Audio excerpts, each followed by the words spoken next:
Hello dear students, कैसे हो? I hope आप सभी स्वस्थ होंगे, मस्त होंगे और जबरदस्त होंगे। मैं आपका अपना आयुष सर आप सभी का आपके प्यारे से channel Ayush Sharma the chemistry mentor पर स्वागत करता हूं। आज हम लोग बात करने वाले हैं 24 शिफ्ट 1 के पेपर को, और हम लोग 20 से 25 मिनट में चीज़ों को ओवरऑल कंप्लीट करेंगे, वाइंड अप करेंगे, ताकि आप कम समय में एक बार रिवाइज कर सके, क्योंकि आपका शिफ्ट कहीं ना कहीं कल ही होने वाला है, 28 तारीख को ही होने वाला है। तो आपको कम समय में एक ओवरव्यू मिल सके कि 24 शिफ्ट 1 का पेपर कैसा आया था। मुझको ये पेपर कहीं ना कहीं थोड़ा सा ज़्यादा कैलकुलेटिव लगा है, क्योंकि यहाँ पर थोड़ा सा आपका टाइम कंजम्पशन कैलकुलेशन में हो सकता है। लेकिन अगर बात करें कि क्वेश्चन का लेवल क्या था, तो लेवल थोड़ा सा तो बाकी शिफ्ट्स के द्वारा इंक्रीज किया गया है, लेकिन ठीक ठाक है लेवल। तो आइए बिना देरी किए शुरू करते हैं आज के सेशन को, और सेशन को स्टार्ट करते हैं पहले सवाल के साथ। आपके सामने पहला सवाल दे दिया है रिडॉक्स रिएक्शन का। आपको बोल रहा है कि X and Y are the number of moles of electrons involved respectively during the oxidation of I- to I2 and S2- ये S2- है to S by acidified K2Cr2O7। आपको क्या करना है, यहाँ पर बैलेंसिंग का कमाल दिखाना है।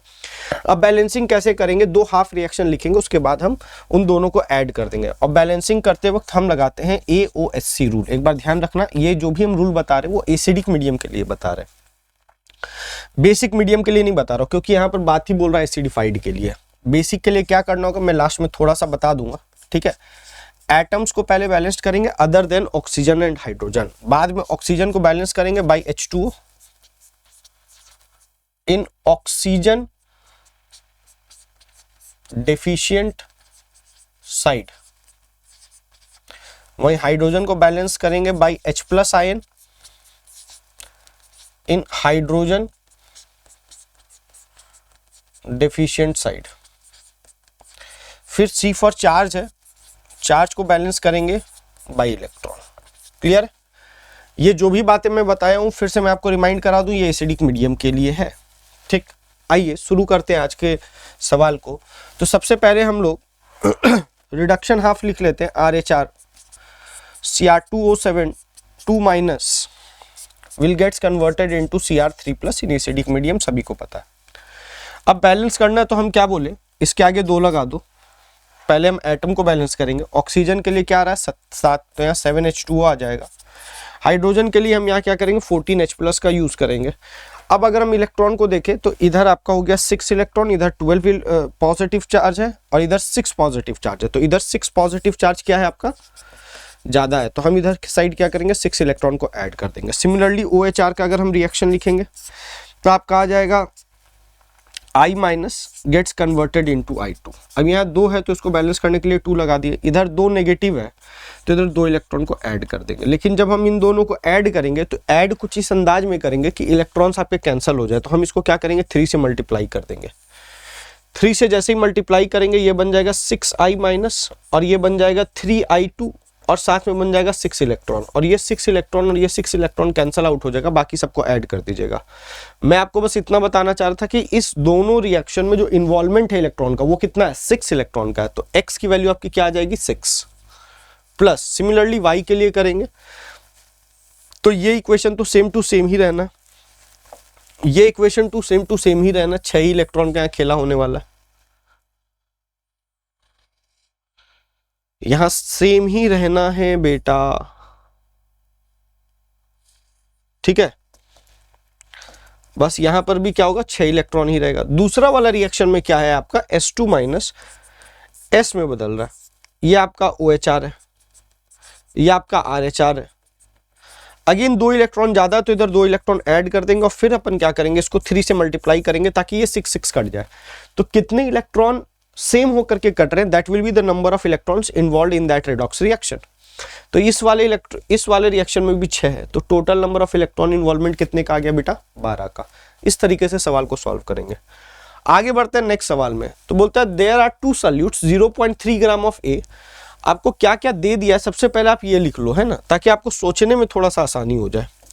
आपको वेट ऑफ A दे दिया, कितना दे दिया 0.3 ग्राम, और साथ में क्या दिया मॉलिक्यूलर वेट भी दे दिया A का, कितना दे दिया बेटा 60 ग्राम पर मोल। सिमिलरली आपको दे दिया B का वेट WB, ये हो गया 0.9 ग्राम, और दूसरे साइड दे दिया मॉलिक्यूलर वेट ऑफ B, वो कितना हो गया 180 ग्राम पर मोल। क्लियर है क्या? अब आपसे क्या पूछता है are dissolved in the 100 ml solution, मतलब दोनों के लिए वॉल्यूम तो सेम ही है, क्योंकि एक ही सोल्यूशन में दोनों को डाल दिया गया है, दैट इज 100 ml का सोल्यूशन है।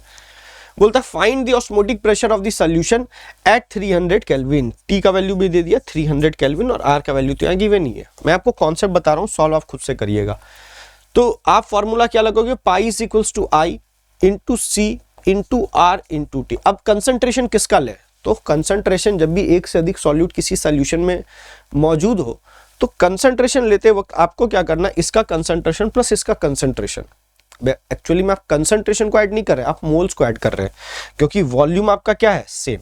तो आपको क्या करना पड़ेगा, सिंपली अगर मैं बताऊं आपको तो आई का वैल्यू तो 1 ले लेंगे। पूछो क्यों, क्योंकि अगर इलेक्ट्रोलाइट के बारे में जानकारी नहीं है, लिखा नहीं है कि इलेक्ट्रोलाइटिक है, तो हम उसको नॉन इलेक्ट्रोलाइट ही मान करके बनाएंगे और नॉन इलेक्ट्रोलाइट के लिए आई की वैल्यू हो जाती है 1। अब यहां पर आपको कंसंट्रेशन क्या कैसे लोगे, moles of A plus moles of B upon volume of the solution into R into T. कोई दिक्कत है क्या? अब यहां मोल्स ऑफ ए के जगह पे आप क्या पुट कर दोगे, तो मोल्स ऑफ ए बड़ा आसानी से निकाल सकते हो 0.3 अपॉन 60 और सिमिलरली मोल्स ऑफ बी भी निकाल लोगे 0.9 अपॉन 180। इन दोनों का वैल्यू निकल गया, यहां पर पुट कर दीजिएगा। वॉल्यूम ऑफ सॉल्यूशन आपको पता 100 ml है, तो इस 100 ml को लीटर बदलोगे तो 100 अपॉन 1000 कर देना, क्योंकि यहाँ पर वॉल्यूम किस में होना चाहिए, कंसंट्रेशन निकालते हैं हम मोलैरिटी लेते हैं सी के जगह, तो वॉल्यूम ऑफ सॉल्यूशन लीटर में होना चाहिए। आर की वैल्यू क्या लेंगे बेटा 0.082 और टी की वैल्यू क्या लेंगे 300 केल्विन। बोलो यहाँ तक कोई दिक्कत की बात है क्या? और जब इन सभी को आप पुट करेंगे और सॉल्व करेंगे तो अप्रॉक्सीमेटली आंसर 2.46 के आसपास आएगा। मैंने पहले ही बोल दिया है, थोड़ा सा आपका कैलकुलेटिव साइड जाएगा, लेकिन कॉन्सेप्ट को आपको समझना है, ठीक है, अप्रोच को समझना है आज के वीडियो में। नेक्स्ट सवाल देखो, ये हूबहू इसी टाइप का क्वेश्चन आपके पिछले शिफ्ट्स में भी पूछा जा चुका है, ठीक है। तो उसमें सिर्फ क्या किया था, 2 डिफरेंट रिएक्शन दे दिया था एंड ऑब्वियसली किसी रिएक्शन में कैटलिस्ट का इस्तेमाल कर रहे हो और किसी में नहीं कर रहे उसी रिएक्शन के लिए, तो वो भी 2 डिफरेंट रिएक्शन की तरह बिहेव करने लगता है। तो उन दोनों केसेस में आपका एक्टिवेशन एनर्जी अलग निकल करके आता है। तो एक्टिवेशन एनर्जी एक बार अनकैटलाइज्ड रिएक्शन के लिए लिखेंगे तो क्या, आर्हीनस इक्वेशन का यूज करेंगे तो Ka e⁻ uncatalysed upon RT हो जाएगा, ये इक्वेशन 1 हो जाएगा, इसको अनकैटलाइज्ड लिख देते हैं। दूसरा कैटलाइज्ड के लिए अगर लिखेंगे तो e⁻ कैटलाइज्ड अपॉन RT हो जाएगा। अब आपको सवाल में क्या दिया बेटा, यहाँ ध्यान देना कि कैटलिस्ट ऐड करने पर एक्टिवेशन एनर्जी 30 किलो जूल से कम हो जाती है। मतलब क्या होगा कि अनकैटलाइज्ड रिएक्शन का ऑब्वियसली एक्टिवेशन एनर्जी ज्यादा होगा, माइनस कैटलाइज्ड बराबर 10 किलो जूल। आप चाहो तो जूल में बदल लो, क्योंकि आर की वैल्यू तो आप जूल में ही लेने वाले हो, तो जो कि आप इसको लिख सकते हो 10⁴ जूल, और ये हो गया डेल्टा EA। तो आपने क्या अनकैटलाइज्ड माइनस कैटलाइज्ड किया है ना, अनकैटलाइज्ड माइनस कैटलाइज्ड अगर आपको करना है तो आपको क्या करना पड़ेगा, ये अगर 1 है ये 2 है तो 2 डिवाइडेड बाई 1 करना पड़ेगा, तब आपका डेल्टा EA ये निकल करके आएगा, देख लेना है ना। तो आपका क्या आ जाएगा KC अपॉन KU बराबर AA कैंसल आउट हो गया, e⁻ delta EA upon RT, minus की जगह क्या आ जाएगा प्लस आ जाएगा। जब आप 2 डिवाइडेड बाई 1 करोगे तो डेल्टा EA क्या आएगा, E uncatalysed minus E catalysed. अब देखो दोनों साइड में लॉन लगा देंगे तो यह लॉन KC अपॉन KU बराबर, आपको KC अपॉन KU का वैल्यू चाहिए लेकिन लॉग में चाहिए, लॉग मतलब बेस 10 बराबर delta EA upon R into T। इसको 2.303 से मल्टीप्लाई अगर हम कर दे तो ये लॉन आपका किस में कन्वर्ट हो जाएगा, लॉग बेस 10 में। KC अपॉन KU बराबर डेल्टा EA अपॉन RT। बोलो कोई दिक्कत है क्या बेटा? तो यहां से log KC अपॉन KU का वैल्यू निकल के आ जाएगा और वो क्या आएगा, delta EA upon 2.303 into R into T। बोलो कोई दिक्कत है? अब डेल्टा EA के जगह पे क्या पुट कर दोगे, 10⁴ जूल। R के जगह क्या पुट कर दोगे, 25/3 या फिर 8.321 यूज कर सकते हो। और टेम्परेचर के जगह पे क्या पुट कर दोगे, 300 केल्विन। क्या आपको सारे वैल्यूज यहाँ पर पता चल गए? सारे वैल्यूज को पुट करना और सॉल्व कर लेना, आंसर आपका निकल करके आ जाएगा। आंसर आपका अप्रॉक्सीमेटली 1.74 के आसपास आएगा। आप चेक कर लेना एक बार कैलकुलेट करके। कैलकुलेशन थोड़ा सा खुद से करना ताकि आपका हैबिट एग्जाम में बना हुआ रहे, ठीक है। आगे बढ़ते हैं नेक्स्ट सवाल की ओर। नेक्स्ट सवाल आपका क्या दे रहा है, इस टाइप का भी सवाल आपका पूछ चुका है प्रीवियस पेपर में, तो ऐसा नहीं कि कुछ नया सवाल आ जा रहा है। हाँ, थोड़ा सा चीजें बदल रही है। वहां पर बाल्मर में ही 2 से 3 और सेकेंड लाइन ऑफ बाल्मर का रेशियो निकालने बोला था एनर्जी का। इस सवाल में क्या बोल रहा है कि एक लाइमन सीरीज का फर्स्ट लाइन का एनर्जी डिफरेंस, और या आप कह सकते हो फर्स्ट लाइन का एनर्जी और बाल्मर सीरीज का फर्स्ट लाइन का एनर्जी। ठीक है, तो अगर आप लाइमन सीरीज का फर्स्ट लाइन का एनर्जी का बात करेंगे तो n बराबर 1 हो जाएगा, दूसरा n बराबर 2 हो जाएगा। ये लाइमन के लिए हो गया। वहीं बाल्मर के लिए अगर बात करेंगे तो n बराबर 2 हो जाएगा और n बराबर 3 हो जाएगा। ये बाल्मर के लिए फर्स्ट लाइन हो गया। बोलो यहाँ तो कोई दिक्कत की बात है क्या? नहीं। अब आपको क्या करना है, एनर्जी डिफरेंस निकालना है।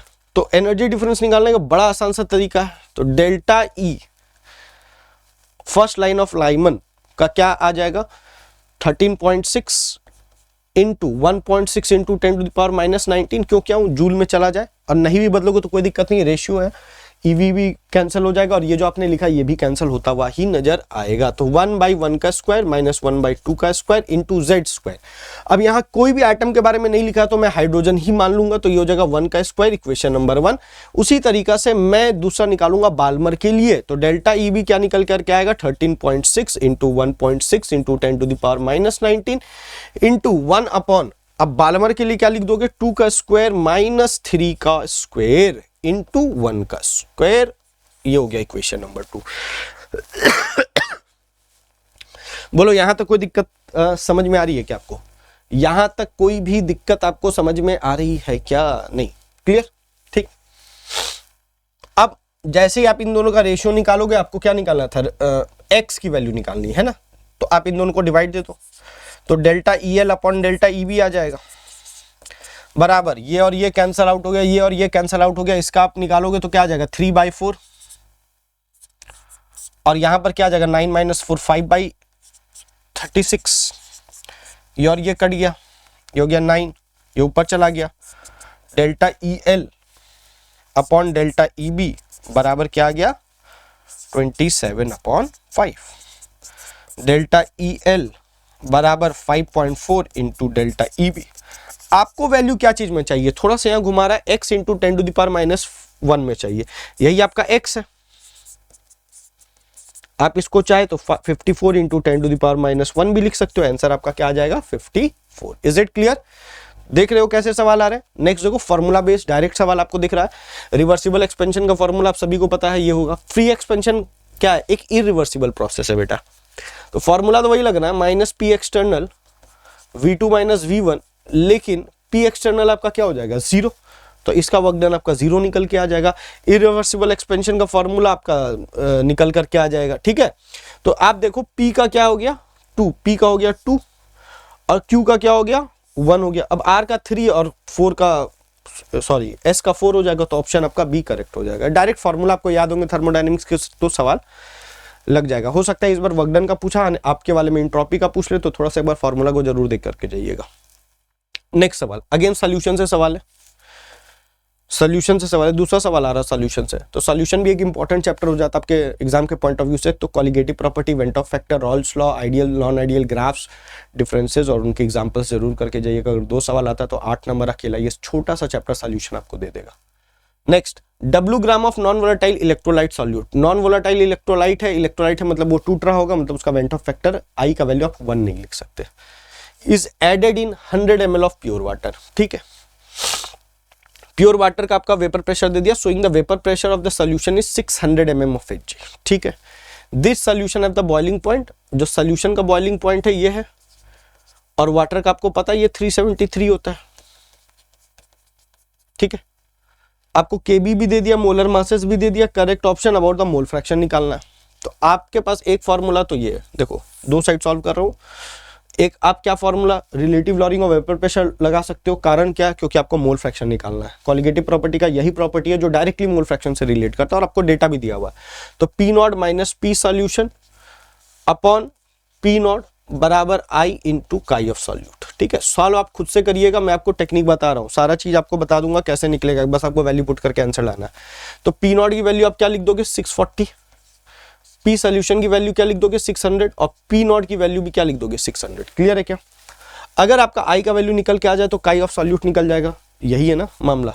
अब 640 माइनस 600 40 आ जाएगा, और ये पी नॉट की जगह सॉरी 600 नहीं 640 होगा। तो आपका क्या निकल के आ गया 40/640 बराबर आई इंटू काई ऑफ सॉल्यूट। इसको काट लोगे तो 1/16 आ जाएगा, मतलब 1/16 बराबर आई इंटू काई ऑफ सॉल्यूट। अब आई की वैल्यू कैसे निकाले, दूसरा कॉलिगेटिव प्रॉपर्टी का भी डेटा दिया हुआ, डेल्टा टी भी आप यहां से निकाल सकते हैं। तो डेल्टा टी भी बराबर क्या लिख दोगे, आई इंटू के बी इंटू एम, और एम यहां पर क्या होता है मोलैलिटी। तो मोलैलिटी के जगह पे हम लोग क्या लिख सकते हैं बेटा, weight of solute W gram upon molecular weight, moles आ गया। अब वेट ऑफ सॉल्वेंट चाहिए, है ना, वेट ऑफ सॉल्वेंट चाहिए, तो यहाँ पर 100 ml ऑफ प्योर वाटर दे रखा है। तो आपको यहाँ पर थोड़ा सा एक डेटा पता होना चाहिए, that is density of water बराबर 1 ग्राम पर ml है। तो वेट ऑफ सॉल्वेंट क्या निकल के आ जाएगा 100 ग्राम। अब 100 ग्राम है तो ऊपर 1000 से मल्टीप्लाई भी करना पड़ेगा। डेल्टा टीबी के जगह पे क्या लिख लोगे, 2 इंटू आई इंटू 0.52, ये 2 जीरो ये 2 जीरो कट गया, into W upon M into 10, ये और ये कट गया 0.26। ठीक है, अब यहां से आई की वैल्यू क्या आ जाएगी, M अपॉन W अपॉन 2.6 बराबर आई। इस वैल्यू को यहां पर बस आपको पुट कर देना है। तो जैसे ही आप पुट करोगे तो 1/16 बराबर आई के जगह हो जाएगा M upon W into 1/2.6 into काई ऑफ सॉल्यूट।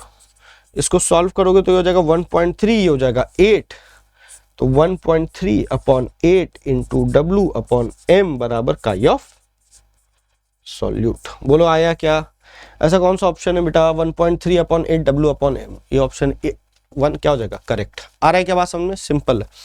ऐसे सवाल भी देखने को मिल सकते हैं। नेक्स्ट देखो, ये ग्राफ का सवाल है, ग्राफ वाला भी बड़ा आसान सा है। आपको यहाँ पर पूछा डेल्टा एच पॉजिटिव का मतलब क्या होता है, पहले समझ लो। डेल्टा एच पॉजिटिव है मतलब क्या, इंडोथर्मिक है। इंडोथर्मिक है तो क्या होगा, प्रोडक्ट का एनर्जी ज्यादा आएगा, याद रखना। ये हो गया डेल्टा एच पॉजिटिव का कहानी। डेल्टा एच नेगेटिव में क्या होगा, प्रोडक्ट का एनर्जी कम हो जाएगा, रिएक्टेंट का, तो यहाँ डेल्टा एच आपका क्या आ जाएगा नेगेटिव। बोलो यहाँ तक कोई दिक्कत की बात है क्या, नहीं। अब अगर मैं यहाँ पर आपसे बात करूँ आगे, अब अगर मैं यहाँ पर आपसे बात करूं तो ए से बी जाना है, डेल्टा एच पॉजिटिव है तो ए से बी डेल्टा एच पॉजिटिव, इसको टिक मार्क कर दो। यहाँ पर डेल्टा एच क्या जा रहा है नेगेटिव, क्योंकि प्रोडक्ट का एनर्जी कम है, इसको हटा दो। यहाँ पर पॉजिटिव आ रहा है, इसको टिक कर दो। यहाँ भी पॉजिटिव आ रहा है, इसको टिक कर दो। दूसरा क्या बोला, डेल्टा एच नेगेटिव, मतलब दूसरा वाले में रिएक्टेंट से कम एनर्जी किसका होना चाहिए, प्रोडक्ट का। तो ये वाला सही है, इसको टिक कर दो। ये वाला ऊपर आ गया, मतलब ये गलत हो गया, इसको हटा ही दो, ये तो पहले से ही हटा हुआ है। इस वाले में भी ऊपर आ गया, इसको भी हटा दो। इस वाले में नीचे गया, इसको टिक कर दो। नेक्स्ट क्या बोला, डेल्टा एच नेगेटिव। अब इससे इसका एनर्जी कम आना चाहिए और यहाँ पर इससे इसका एनर्जी ज्यादा आ रहा है, मतलब ये इसको हटा दो। ये सही हो गया, ऑप्शन 1 करेक्ट हो गया। बस सिंपल सा कॉन्सेप्ट था, लगाना था, आंसर आ जाएगा। नेक्स्ट है जीओसी का सवाल। आपको पता होना चाहिए जो डाइजोनियम क्लोराइड है ये एक इलेक्ट्रॉन विड्रॉइंग ग्रुप है, ठीक। अब ये इलेक्ट्रॉन खींच रहा है, मतलब बेंजीन में इलेक्ट्रॉन की कमी है। तो ऐसे ग्रुप जो इलेक्ट्रॉन दे सके वो ग्रुप उसको ज्यादा स्टेबलाइज कर देगा। क्लियर है क्या। अब इलेक्ट्रॉन देने वाले दो प्रकार के ग्रुप होते हैं, प्लस एम एंड प्लस आई। और पता है प्लस एम की इफेक्ट ज्यादा होती है एज कंपेयर टू प्लस आई। तो ये आपको क्या दिख रहा है, देख के बता दोगे ये प्लस एम है और ये क्या है प्लस आई है। पहले तो यही दोनों में चेक कर लो, इन दोनों में किसका ज्यादा होगा। और ये तो आपको माइनस आई है, सॉरी माइनस एम है। अब तुम सोचो इसका भी माइनस एम इफेक्ट पड़ता है, माइनस आई इफेक्ट भी पड़ता है ना।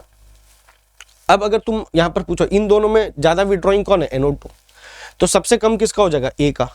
मतलब ये दो ऑप्शन रहा, ये दोनों ऑप्शन को हटा दो। इन दोनों में DD है। अब C और B में पता कर लो, तो C और B में ऑब्वियसली ये ज्यादा स्टेबलाइज करेगा। तो D के बाद आ जाएगा C और उसके बाद आ जाएगा B और उसके बाद आ जाएगा A। ऑप्शन 2 आपका हो गया करेक्ट।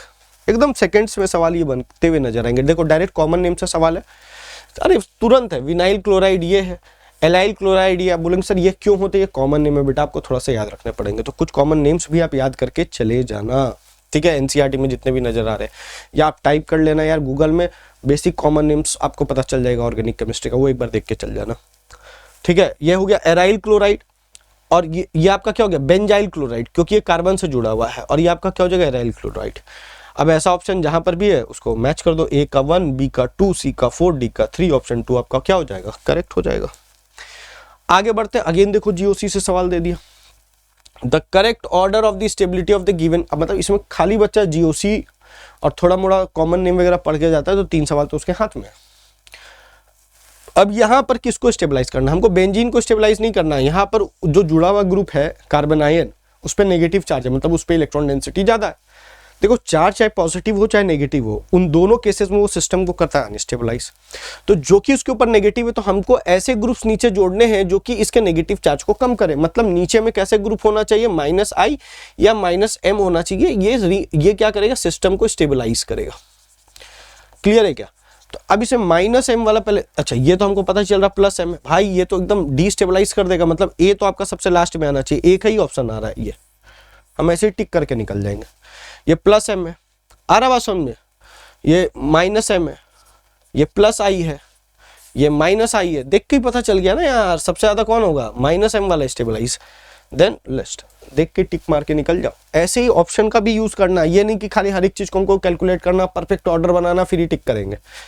नेक्स्ट डुमास मेथड से अगेन सवाल यहाँ पर प्यूरिफिकेशन से देखते हुए मिल रहा है। 0.5 gram of an organic compound. अब यहाँ इंटरेस्टिंग, डुमास मेथड थोड़ा सा इंटरेस्टिंग बन जाता है क्योंकि यहाँ पर आपका थोड़ा सा गैसियस इक्वेशन का भी यूज होता है, that is ideal gas equation, PV = nRT। यहाँ weight of an organic compound आपको दे दिया 0.5 ग्राम। ठीक, अब बोला डुमास मेथड लगाओ for the estimation of nitrogen, the percentage of nitrogen gas collected over the water. अब यहाँ पर जो तुमको प्रेशर दिया है, कितना दिया हो? 715, लेकिन इसमें सिर्फ नाइट्रोजन का प्रेशर है ऐसा नहीं है, ऊपर में वाटर वेपर भी है तो उसका भी प्रेशर लग रहा है। उसका एक्वस टेंशन कितना लग जा रहा है? लगभग 15 mm ऑफ Hg।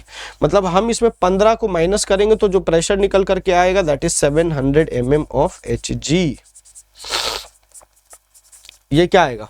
ये गैस का प्रेशर निकल के आ गया, P ऑफ नाइट्रोजन निकल के आ गया। बोलो कोई दिक्कत है क्या? अब हमको क्या लगाना है? PV = nRT। लेकिन जब हम लगाएंगे तो प्रेशर को क्या लिखेंगे? ATM में लिखेंगे, क्योंकि R की वैल्यू या तो मेरे पास लीटर ATM में, या तो जूल में, या तो कैलोरी में। अब जो कि है mm ऑफ Hg, तो इसको ATM में कन्वर्ट करना आसान है, 700/760 कर देना। वॉल्यूम आपको दिया हुआ होगा, वॉल्यूम दिया हुआ होगा 70 ml है, इसको लीटर में कन्वर्ट कर देना अपॉन 1000 करके। मोल्स निकाल लेंगे, मोल्स ऑफ N2 निकल के आएगा, क्योंकि nitrogen in gases state N2 के फॉर्म में रहता है, ध्यान रखना बेटा। कोई बात नहीं, N2 के फॉर्म में निकालो, चाहे नाइट्रोजन का वेट तो निकल के आ जाएगा ना यार।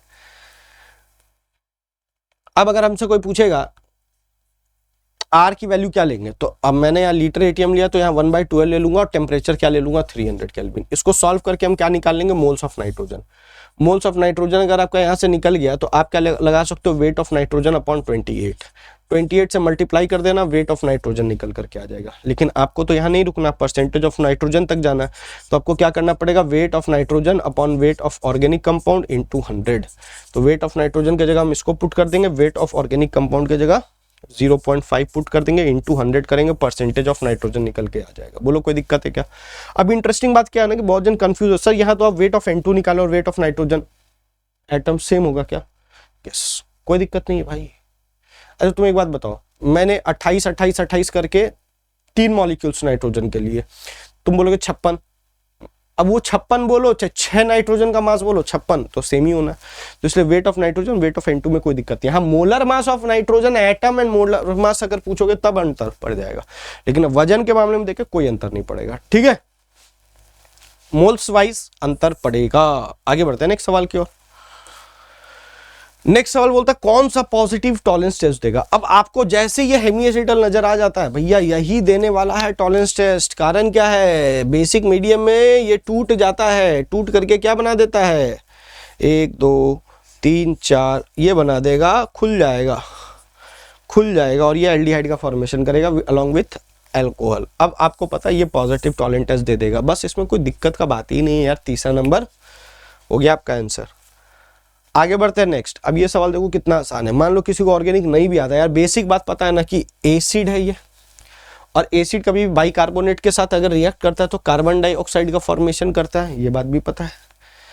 ये एल्कोहल है और एल्कोहल आर एसिडिक, ये भी पढ़ते हुए आ रहे हो, बेसिक बात खाली पता होनी चाहिए। उसको आप मेटल से रिएक्ट कराओगे तो अगेन यहाँ कौन सा गैस निकलेगा? हाइड्रोजन। बोला इन दोनों का मोलर वेट को ऐड कर दो, इसका 44 ग्राम है, इसका 2 ग्राम है, टोटल को ऐड कर दोगे तो 46 ग्राम हो जाएगा। ऑप्शन 3 करेक्ट हो जाएगा। क्लियर है? आगे बढ़ते हैं नेक्स्ट। अब इसमें थोड़ा सा क्या लफड़ा होता हुआ नजर आ रहा है कि कुछ लोगों ने बोला है कि यहाँ पर sp3d है, कुछ लोगों ने बोला है इस क्वेश्चन में sp3d है, कुछ लोगों ने बोला कि बी और सी भी ऑप्शन था, पता नहीं क्या है। चलो हम sp3d के हिसाब से ले लेते हैं, कॉन्सेप्ट तो यही आपका काम करने वाला है। तो IF3 का इसका बेसिक कॉन्सेप्ट बता देता हूँ आपको। निकालना पहले स्टेरिक नंबर, ठीक है। स्टेरिक नंबर की संख्या निकालनी, कैसे निकालोगे, half into valence shell electron of the central atom. Central atom कैसे पता करेंगे, जो सबसे कम नंबर में हो मॉलिक्यूल में, या फिर अगर लीस्ट नंबर ऑफ मॉलिक्यूल्स दोनों का सेम आ जाए, मतलब दो ऐसे एलिमेंट हो जिसके नंबर ऑफ एटम्स एक एक उस मॉलिक्यूल में प्रेजेंट है, तो ऑब्वियसली हम लीस्ट इलेक्ट्रोनेगेटिव एलिमेंट को प्रायोरिटी देंगे। लेकिन जहां पर जो लीस्ट नंबर में, तो फिर हमको इलेक्ट्रोनेगेटिविटी वाला कॉन्सेप्ट को देखने की आवश्यकता नहीं है बेटा। तो valence shell electron of the central atom लेना पड़ेगा। दूसरा प्लस करना पड़ेगा valency of the side atom. अब याद रखना वैलेंसी कभी भी नेगेटिव नहीं होता, और into number of side atom, ठीक है।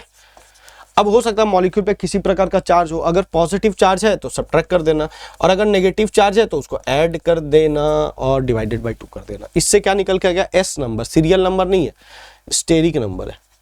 क्लियर। अब स्टेरिक नंबर से क्या पता चलता है, मान लो स्टेरिक नंबर 4 निकल करके आ गया, तो एस सबशेल में 1 ऑर्बिटल होता है, पी में 3 और डी में 5 और एफ में 7।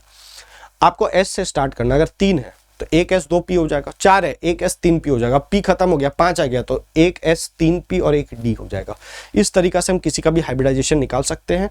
और हर एक स्टेरिक नंबर के लिए एक एक स्ट्रक्चर, जैसे 2 है तो लीनियर है, 3 है तो ट्राइंगुलर प्लेनर, 4 है तो टेट्राहेड्रल है, 5 है तो ट्राइगोनल बाई पिरामिडल है, 6 है तो स्क्वायर बाई पिरामिडल है, 7 है तो पेंटागोनल बाई पिरामिडल है। अगर आपको ये टाइप्स ऑफ हाइब्रिडाइजेशन निकालने में दिक्कत आती है तो रैंकर्स जेई पे टॉपिक मैंने सर्च करना, मेरा पढ़ाया वहाँ छोटा सा एक वीडियो होगा स्ट्रक्चर एंड हाइब्रिडाइजेशन पे, वहां पर आपका कॉन्सेप्ट क्लियर होता हुआ नजर आएगा।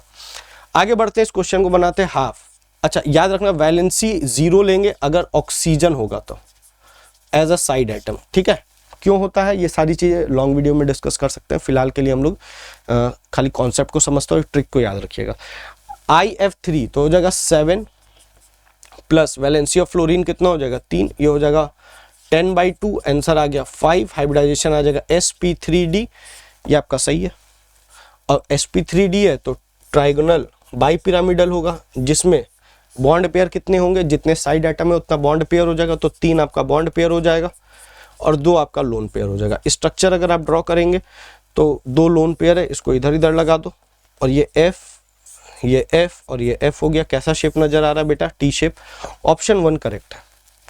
दूसरा देखते हैं IF7 है, half 7 + 7 × 1, answer will be 7। sp3d2d3, ठीक है, क्योंकि 3 3 6 1 7 हो गया। और इसका स्ट्रक्चर क्या होता है, pentagonal bi pyramidal PBP, option ये भी सही है आपका। नेक्स्ट बात करेंगे IF5, तो ये हो जाएगा 7 + 5 डिवाइडेड बाई 2, कोई चार्ज वगैरह है नहीं तो एड सब्ट्रैक्ट करने की आवश्यकता नहीं है, आंसर आ जाएगा 6। इसमें बॉन्ड पेयर आपका कितना हो जाएगा 5, क्योंकि there are 5 fluorine atom, 5 side atom, और लोन पेयर आपका कितना हो जाएगा 1। स्ट्रक्चर अगर ड्रॉ करोगे तो IF5 का स्ट्रक्चर कुछ ऐसा हो जाएगा। स्क्वायर बाय पिरामिडल का यही होता है, एक लोन पेयर है, नीचे लगा दो स्क्वायर पिरामिडल नजर आएगा, ये भी सही है। ClO4- तो हो जाएगा 7। ऑक्सीजन का 0 लेने बोले हैं, लेकिन नेगेटिव चार्ज है तो उसको ऐड कर देना, डिवाइडेड बाय 2 कर देना, आंसर आ जाएगा sp3। क्या बोला है, sp2d, ये भी गलत है आपका, मतलब ऑप्शन ABC सही है।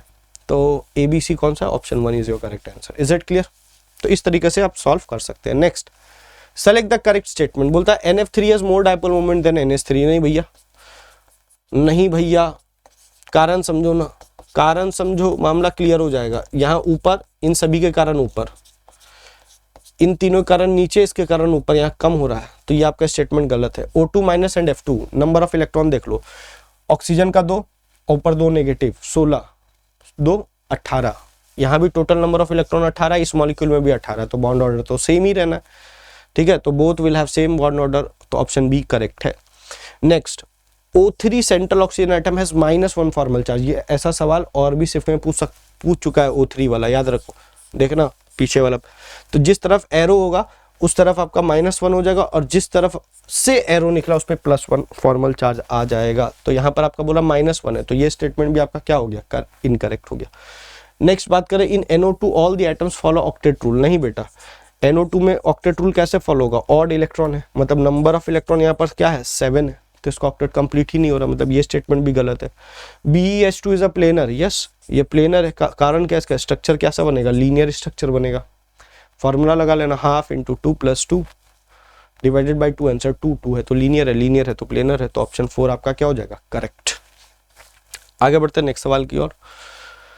अगेन उसी टाइप का सवाल है, बोलता है हाइब्रिडाइजेशन ऑफ ClO4- DsP2, ये तो गलत है, अभी तुरंत थोड़ा देर पहले ही निकाले। NiCN4 2- का स्ट्रक्चर क्या होगा? तो Ni2+ का पहले ये समझो ना क्या होगा, तो D8 होता है, और Cn क्या है? SFL है, और इसका कोऑर्डिनेशन नंबर क्या है? 4, तो या तो sp3 हो सकता है या तो DsP2 हो सकता है। DsP2 के लिए एक इनर d ऑर्बिटल चाहिए, तो ये तो इनर वाला ही है, 3d वाला ही है, और अगर SFL आ जाएगा तो पेयरिंग करा देगा।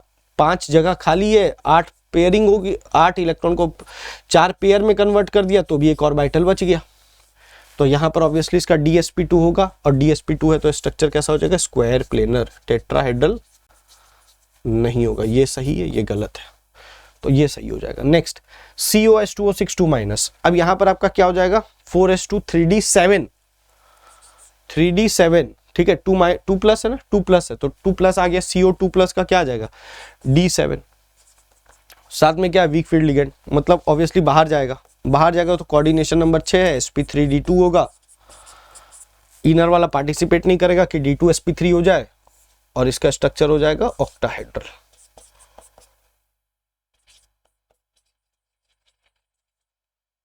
तो sp3d2 हाइब्रिडाइजेशन ये सही है। Mn6 4- मतलब यहां हो गया Mn2+, ठीक। Mn2+ का क्या हो जाएगा बेटा? D5, लिगेंड कैसा है? SFL, पेयरिंग करा देगा क्या? हाँ, जितनी औकातें करा देगा, 5 को पेयरिंग करेगा तो क्या होगा? अभी भी 2 इनर डी बाकी है, और हमको 2 चाहिए और 2 खाली है, तो क्या बनाएगा? D2sp3, ये हो जाएगा स्ट्रक्चर हाइब्रिडाइजेशन। लेकिन इसका हाइब्रिडाइजेशन क्या दिया हुआ? sp3d2, तो ये भी गलत है, तो 2 और 3 आपका सही है, option 1 is your correct answer. कोई दिक्कत है क्या बेटा? चलिए लास्ट सवाल की ओर आगे बढ़ते हैं। बोलता है KMgAlB, ऐसा भी सवाल मेटेलिक नेचर पे पूछ चुका है पिछले शिफ्ट्स में, ठीक है, एकदम सिमिलर टाइप का ही है। तो आपको पता है नीचे जाएंगे तो मेटेलिक नेचर क्या होता है? इंक्रीजेस, और लेफ्ट टू राइट जाएंगे तो मेटेलिक नेचर क्या होता है? डिक्रीजेस। तो ऑब्वियसली अगर यहाँ Mg है, इधर K है, इधर Al है, इधर B है, तो सबसे कम किसका होगा? B का। सबसे ज्यादा किसका होगा? K का। इन दोनों में Mg का ज्यादा होगा। ऑर्डर आपका सही है। नेक्स्ट बोलता है ionic radius of an element is less than its atomic radius. भैया आयनिक का मतलब होता है 2 प्रकार के आयन, एक होता है कैट आयन, दूसरा होता है एनायन। क्लियर? यहाँ इलेक्ट्रॉन क्या हुआ है? कम हुआ है। यहाँ इलेक्ट्रॉन क्या है? बढ़ा है। इलेक्ट्रॉन बढ़ने से क्या होगा? रिपल्शन बढ़ेगा। इलेक्ट्रॉन घटने से क्या होगा? रिपल्शन कम होगा। रिपल्शन कम होगा तो अट्रैक्शन ज्यादा होगा। यहाँ अट्रैक्शन कम होगा तो यहाँ दूरी क्या होगी? कम होगी तो रेडियस कम हो जाएगा, और यहाँ दूरी क्या होगा? बढ़ जाएगा, क्योंकि रिपल्शन बढ़ गया तो रेडियस भी ज्यादा हो जाएगा। मतलब A- का A से ज्यादा होता है देन A+। तो यहाँ बोलता हमेशा एक ही स्टेटमेंट लेस ही होगा, ये गलत है, स्टेटमेंट 2 रॉन्ग है। तो statement 1 is true, statement 2 is false, तो option 4 is your correct option. इसी के साथ हम लोगों ने बहुत सारे क्वेश्चंस को देखा, किस प्रकार के क्वेश्चंस देखने को मिल रहे हैं। हाँ, इस शिफ्ट में बायोमोलिक्यूल के डायरेक्ट एकदम एक सवाल नहीं आया, लेकिन आपके शिफ्ट में आ सकता है, तो आप पढ़ना उसको मत भूलिएगा भैया कि हाँ बायोमोलिक्यूल छोड़ करके चल जाना। रिएजेंट्स देख लेना, कॉमन नेम थोड़ा सा देख लेना, थोड़ा GOC, stability of carbocation, anion, formulas एक बार थोड़ो पढ़ करके जाओगे फिजिकल केमिस्ट्री का, चाहे कोई भी चैप्टर क्यों ना हो। इज इट क्लियर बच्चों? नेक्स्ट शिफ्ट का वीडियो भी आज ही आपके पास आ जाएगा थोड़ी देर में। तब तक के लिए आप इसको रिवाइज करिए, कमेंट में लिखिए आपको कैसा लगा, is it helpful for you और नॉट। मिलते हैं आपसे नेक्स्ट वीडियो में, तब